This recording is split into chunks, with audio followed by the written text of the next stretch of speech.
Ano yung ginagawa mo? Bakit? Ano bang pakialam mo? Magsusumbong ka? Sa tingin mo may maniniwala sa'yo? Baka nakakalimutan mong malakas ang kapit ko dito.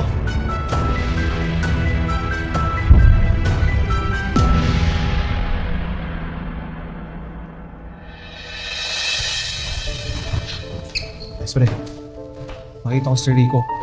Nanakaw kagabi. Tapos, sabay may ka na magalit. Ano? Oo pala talaga yan si Rico, no? Dapat malaman ng lahat to. John! Napakawalang hiya mo talaga. Nahuli kita ninanakaw ng pera sa kumpanya.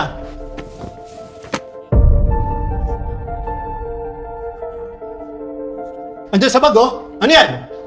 Sabi ko na nga ba, wala kang gagawing matino dito. Tsura pa lang eh. Mukha nang di mapagkakatiwalaan. Bukas na ang announcement. Malalaman na natin kung sino ang bagong owner at CEO ng kumpanyang ito. Baka mamaya malaman pa niya na may magnanakaw dito. Nakakahiya. Hindi yan totoo. Ito ang totoo. Mukhang mapapaaga niyong malaman kung sino ang bagong CEO ng company na to.